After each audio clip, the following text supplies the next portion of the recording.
Hey everyone, welcome back to another episode of r/ProRevenge. In today's episode, don't wanna pay OT? Fine by me. Revenge to the tune of $50,000 plus on owner who wrongfully fired me. Think you can steal my stuff and get away with it? Good luck studying for exams with a broken laptop. Before we get into today's episode, remember to subscribe so you never miss a video. So let's get started. Don't wanna pay OT? Fine by me. I worked for a company that would never pay over 40 hours. Whatever day you reached 40 hours you were done for the week. Not a bad policy honestly. I'd usually work 10 to 12-hour days and have a 3 or 4 day weekend. That was all fine until the owner's son stepped in. We'll call him Jay. The nepotism was strong with this one. His parents had coddled him and put him in positions he had nowhere near the experience for. Instead of being humble and asking guys who had been around a while what was up, he just came in and acted like the hot shot, God's gift to the world. The issues started when he started taking contracts that involved switching over power from one system to another at large grocery stores. To keep it from getting technical, this mainly involved the store's front-line POS systems. Working 40 hours and cutting out when reached no longer worked. Sometimes we'd have to work 10 hours of OT, which then they would say wasn't approved and wouldn't pay. I tried bringing it up to Jay, but he's make comments about how it was because we were screwing around and just wanted to milk the jobs. The truth was, once changeover started you couldn't stop working until done. The worst thing that could happen was the point of sale stations were down come opening. Work would start at 9 p.m. and sometimes end at 7 to 8 a.m. with almost always no breaks or lunch. After doing 3 changeovers and working OT without getting paid for it, I'd finally had enough. I talked to Jay and told him that he needs to come out for a night and see what we are up against. He flat out refused. Jay told me to stop pissing and moaning and that the work wasn't that difficult. He said he could do it in half the time I could. That was my breaking point. I devised my plan for later that night. The pre-con meeting started at 8 p.m. Work started at 9 p.m. Removing the wiring and old boxes started right away and was usually done by 11 p.m. 11 p.m. also happened to be the time I'd reach my 40 hours for the week. Jay won't pay me for OT. Well then I can't work. He failed to understand this ain't a hobby. At 11:15 when the demo is done, I packed up my tools and quietly slipped out the door. I turned off my company phone and dropped my van off at the shop. I went home and enjoyed a nice week off before starting my new job. Through the grapevine I heard the GC started blowing up Jay's phone once he realized I wasn't coming back. Jay showed up and apparently had it all finished by 3 p.m.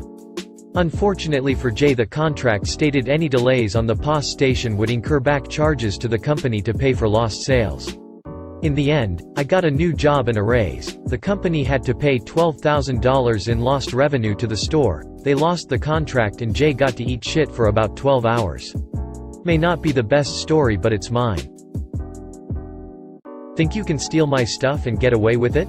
Good luck studying for exams with a broken laptop. Back in my first year of college, I used to live in a residence on campus with 3 other dudes. 2 of them were cool, shout out to B-Dog and Al, but the third, named David, had a nasty habit of taking things that weren't his and mysteriously forgetting that the objects had fallen into his possession. Of the items he had stolen and were subsequently found in his room included food, snacks, notebooks, vapes, and earbuds, albeit cheap ones. We'd all complained to our RA, but since they were such small items, we were told that we should just have a house meeting and talk about it with David to have the problem fixed. We had 2 of those, where he claimed, "It all looks so similar, how am I supposed to know which is mine?" Considering that we all kept our shit in our rooms, this was obviously BS, but the RA, residence assistant, said unless it was something major, campus police wouldn't launch an official investigation. So we instituted a masking tape policy and marked everything, but lo and behold he still continued his petty theft. Knowing nothing would happen unless I took action, I planned my revenge. I shelled out around $80 for something similar to this bad boy.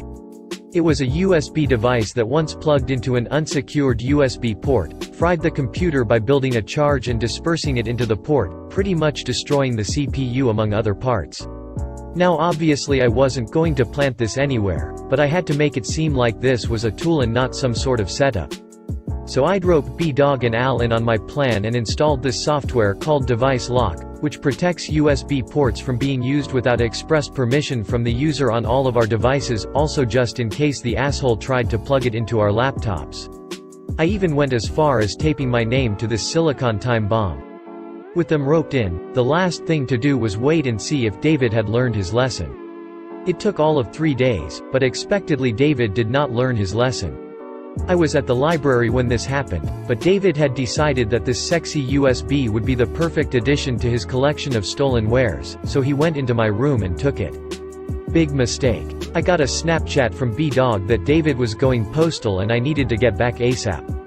I hightailed it, and when I got near our residence, I could physically hear David swearing and yelling from the hallway. When I got inside, he was cussing, screaming that he was gonna sue me for purposely trying to damage his laptop by booby-trapping a USB. Admittedly, I should have held my composure better, but I laughed in that mofo's face. I told him that the USB was clearly labeled with my name on my desk in my room and I was using it to test whether my computer ports were secured from devices such as this. Screaming ensued from him, after which our RA showed up, heard that shit fest from down the hall, and asked what the hell was happening. I stayed quiet to let David attempt to lie his way out of this, but holy fuck, the dumbshit kept to his story. After explaining my side, the RA said we are both going to campus police as this was pretty serious, cue me thinking I just fucked up my whole future for a stupid act of revenge. When we got there and explained our stories, campus police had none of David's shit. They told him that 1. He cannot sue me since this was not a trap, but a security tool that was within my own living space, of which he had no right entering to steal from, and 2. He was being relocated to the shitty single residences on the other side of campus, and if they caught wind of this again he was getting banned for life from res as well as receiving a non-academic offense. A nice little chat with the dean about his misconduct. His tone immediately flipped to crying and saying he had all his exam notes on there. It was stress that was causing him to do this, and he had paid to live in the nicer dormitory-style housing, but they basically told him, tough shit, this is your one and final warning. The 3 of us enjoyed the rest of the semester with an extra bedroom for storage space, and beer pong, which was definitely a win. As for David, I've only ever seen him in the cafeteria library on occasion, sitting there studying, without his laptop. Revenge to the tune of $50,000 plus on owner who wrongfully fired me. This is a lengthy story that happened to me around 6 years ago. I applied for a job as a bar manager at a new resto bar that opened up in my area, Ontario, Canada. The owner of this bar had some issues with her liquor license being revoked at a previous establishment, and there was some sort of stipulation, this part I'm not clear on, where she was required to not be on site or involved in the business in any capacity for any reason. She was a prohibited person, and I believe she made her husband the owner on paper, but for this story, she is referred to as the owner. Hire a manager with 5+ years experience and a Smart Serve certificate to run and be responsible for the bar in order to get another liquor license. After a short interview process, I was offered the job, and was told of these terms. I accepted them despite the already apparent red flags. I was a very poor student. When the restaurant per bar opened, everything quickly fell apart. Despite the owner not being allowed to be on premises, she proceeded to micromanage both the kitchen and front of house. She stopped scheduling kitchen staff to save money, and was working in the kitchen herself. Food quality plummeted, customers became irate at how long of a wait it was, and word spread quickly in the small town. Eventually, a select few regulars became our only customers. More hours got cut. Waitresses and kitchen staff were let go. The owner was now drinking at the bar, and at the same time was waitressing and cooking. This was all in the matter of a month. One night that month, it was exceptionally nice out, and we had a lot of boaters in the area. We had a pier near the bar where boats could dock and walk into the restaurant. A large group had walked in on this night, and they were both very clearly underage and very clearly over-intoxicated. I immediately cut them off, to which they made a very large stink about it, enough that the owner's husband came over to ask what happened. I explained that I had cut the group off and wasn't going to serve them, to which the owner's husband decided to take their drink orders and serve them anyways. Obviously money was tight, so they didn't care about the rules. The next day, the owner pulled me into the office, and accused me of stealing $50 out of the till the night previous. I knew this to be a lie that could be easily disproven because there is a camera located directly above the till that is synced to the time code on the POS. I was fired on the spot. I 100% believed this was because I was refusing to serve customers, and thereby damaging their bottom line. I was really miffed to be accused of doing something I didn't do, and more upset that she used this lie she made up as an excuse to fire me. Because the stipulation of her having her liquor license was me working at the bar as manager, I emailed the Liquor Control Board when I got home and informed them of the rules being broken at the bar. A liquor inspector came to meet me later that week, and took a statement. He then paid a surprise visit to the bar and was able to witness all of the things that I informed him, including the owner, both being on site and being involved in the business, serving minors, and serving intoxicated persons. The liquor inspector slapped them with a very large fine, north of $50,000. Their liquor license was suspended, and the owner was too broke to pay the fine, and was forced to close the restaurant.